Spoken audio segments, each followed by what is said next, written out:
Hello बच्चों, let us read the question and the question says consider the following statements regarding water. तो आपका statement 1 है there is an extensive hydrogen bonding between water molecules. Statement 2 है water has high freezing and boiling point in comparison to H2S and H2SE. Statement 3 है high heat of vaporization and high heat capacity of water are responsible for moderation of the climate and body temperature of living beings. And statement 4 है covalent compounds like alcohol and carbohydrates dissolve in water. तो question में आपसे जो पूछा गया है that is select the correct statements among the above. तो ऊपर जितने स्टेटमेंट्स अभी आपने पढ़े उसमें से आपको बताना है करेक्ट स्टेटमेंट कौन सा है. Option A both statement 1 and 2, option B both statement 2 and 4, option C both statement 1 and 3 and option D all of this.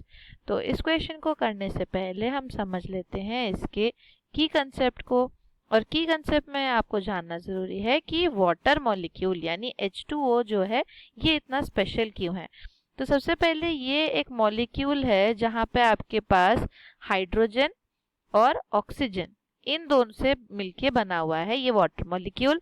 और इसकी सबसे बड़ी स्पेशलिटी दो चीज़ें हैं. एक तो ये एक पोलर मॉलिक्यूल है. पोलर मॉलिक्यूल, पोलर मतलब क्या होगा, अगर आप इसका स्ट्रक्चर देखते हैं ये बेंट टाइप ऑफ स्ट्रक्चर बनाता है जहाँ पे सेंटर एटम होता है ऑक्सीजन का और साइड एटम होते हैं हाइड्रोजन के. इसके ऊपर दो आपके लोन पेयर प्रेजेंट होते हैं, lone pair of electron, right. अब इन्हीं दो लोन पेयर ऑफ इलेक्ट्रॉन के वजह से इसका जो वो डाइपोल मूवमेंट बनेगा उस डाइपोल मूवमेंट के दो डिफरेंट डायरेक्शंस होंगे और दो डिफरेंट डायरेक्शन होने की वजह से इसका जो रिजल्टेंट बनेगा वो कुछ इसके बीचों बीच बनेगा. यानी नेट डाइपोल प्रेजेंट है इसमें, नेट डाइपोल प्रेजेंट है, इसीलिए आप इसको क्या बोलोगे, you call it a polar molecule. और थर्डली आपको इसकी एक और चीज पता होनी चाहिए which is known as H bonding या हाइड्रोजन बॉन्डिंग. तो हाइड्रोजन बॉन्डिंग क्या होता है, it is a type of intermolecular force of attraction जो कि एक हाइड्रोजन एटम और एक हाईली इलेक्ट्रोनेगेटिव एटम जैसे कि नाइट्रोजन, ऑक्सीजन और फ्लोरीन, इनके साथ अगर आपको हाइड्रोजन का एक टाइप ऑफ बॉन्डिंग दिखता है, वो बॉन्डिंग तो नहीं होता, अट्रैक्शन फोर्सेस होते हैं, तो वो जो टाइप ऑफ बॉन्डिंग दिखता है उसको ही हम हाइड्रोजन बॉन्डिंग बोलते हैं. और वाटर मॉलिक्यूल में आपके पास ऑक्सीजन भी है और हाइड्रोजन भी है, इसीलिए इनमें काफी एक्सटेंसिव हाइड्रोजन बॉन्डिंग भी देखने को मिलता है. तब क्वेश्चन के स्टेटमेंट्स करते हैं और देखते हैं कि करके विच इज करेक्ट. तो फर्स्ट स्टेटमेंट है एक्सटेंसिव हाइड्रोजन बॉन्डिंग के बारे में. तो अभी हमने जैसे पढ़ा तो वाटर मॉलिक्यूल में आपके पास है ये स्ट्रक्चर, बेंड स्ट्रक्चर. ऐसे ही आप डिफरेंट और वाटर मॉलिक्यूल्स कुछ बना लीजिए यहाँ पर, राइट. ये है आपका वाटर मॉलिक्यूल. तो यहाँ पर हर ऑक्सीजन का आप देखेंगे कि एक हाइड्रोजन के साथ एक्स्ट्रा बॉन्ड बन रहा होगा या टाइप ऑफ बॉन्ड, या एग्जैक्ट बॉन्ड्स नहीं होते, which is known as your hydrogen bonding. इसी को ही हम हाइड्रोजन बॉन्डिंग बोलते हैं.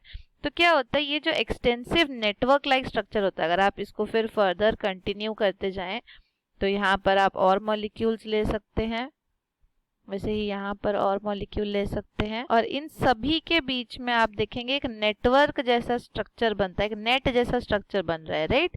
तो ये जो एक्सटेंसिव नेट जैसा स्ट्रक्चर बन रहा है because of the hydrogen bonding in water molecule, इसकी वजह से इसके काफी प्रॉपर्टीज में चेंजेस आते हैं, इसीलिए स्टेटमेंट 1 तो आपका करेक्ट है. नेक्स्ट स्टेटमेंट है water has higher freezing and boiling point as compare to H2S and H2SE. तो H2S और H2SE क्या है, इसी के फैमिली के, ऑक्सीजन फैमिली के ही दूसरे मेंबर्स है, राइट. ऑक्सीजन फैमिली में सल्फर है, सेलेनियम है, टेलुरियम है आफ्टर ऑक्सीजन, राइट. तो इन्हीं के जब आप हाइड्राइड्स बना रहे हैं तो क्या हाइड्राइड्स बने इनके, H2O, H2S, H2SE and H2TE.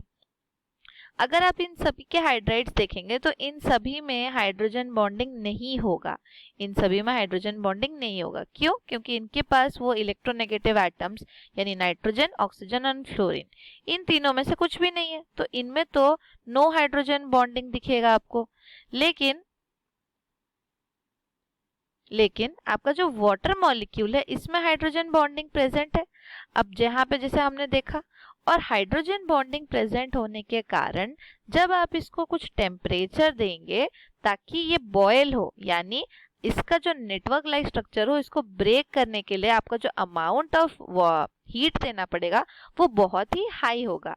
वैसे ही तो इसका हीट ऑफ वेपराइजेशन और बॉइलिंग पॉइंट दोनों ही इंक्रीज होते हैं। तो इसी चीज को लिख लेते हैं, as H2O has extensive hydrogen bonding, therefore it needs higher temperature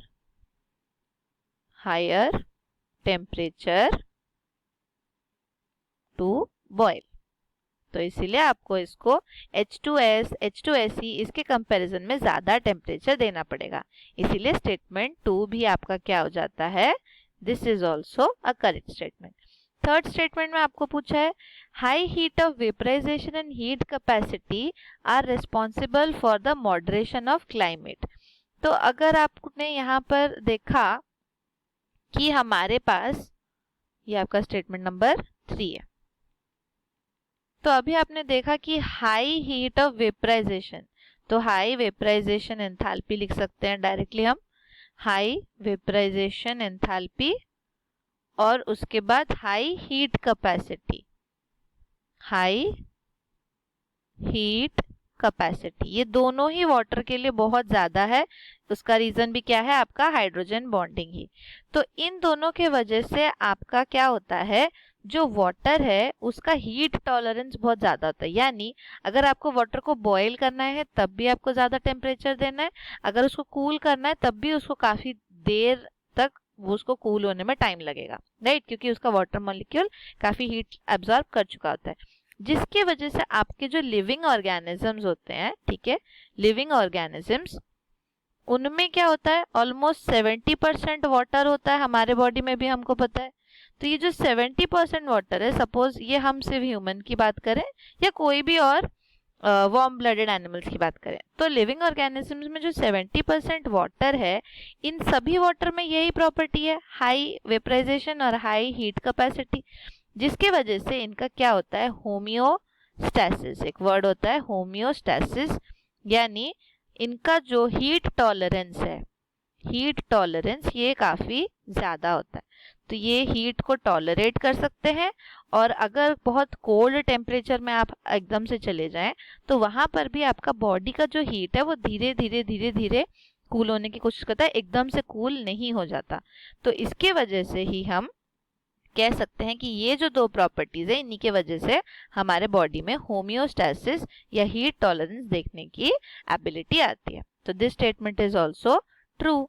और फोर्थ स्टेटमेंट क्या है, covalent compounds like alcohol dissolve in water. तो अभी हमने पढ़ा था कि हमारा जो वाटर मॉलिक्यूल है ये क्या है, एक पोलर मॉलिक्यूल है, यानी इसके पास एक परमानेंट डाइपोल प्रेजेंट है, और हमें पता है कॉन्सेप्ट लाइक डिसॉल्व्स लाइक, यानी अगर आपके पास एक पोलर मॉलिक्यूल है तो वो हमेशा एक पोलर मॉलिक्यूल को ही डिसॉल्व करेगा। वैसे अगर कोई नॉन पोलर मॉलिक्यूल है तो दूसरे नॉन पोलर मॉलिक्यूल्स को वो डिसॉल्व करेगा। तो सिंस आपका वाटर पोलर है तो ये जो डिसॉल्व करेगा वो भी क्या होने चाहिए, पोलर होने चाहिए। अब जनरली हमको पता है कि जितने भी आपके आयनिक लिक्विड्स होते हैं या आपके आयनिक कंपाउंड्स होते हैं वो पोलर होते हैं, तो इसीलिए वो इजीली डिसॉल्व कर सकते हैं वाटर में।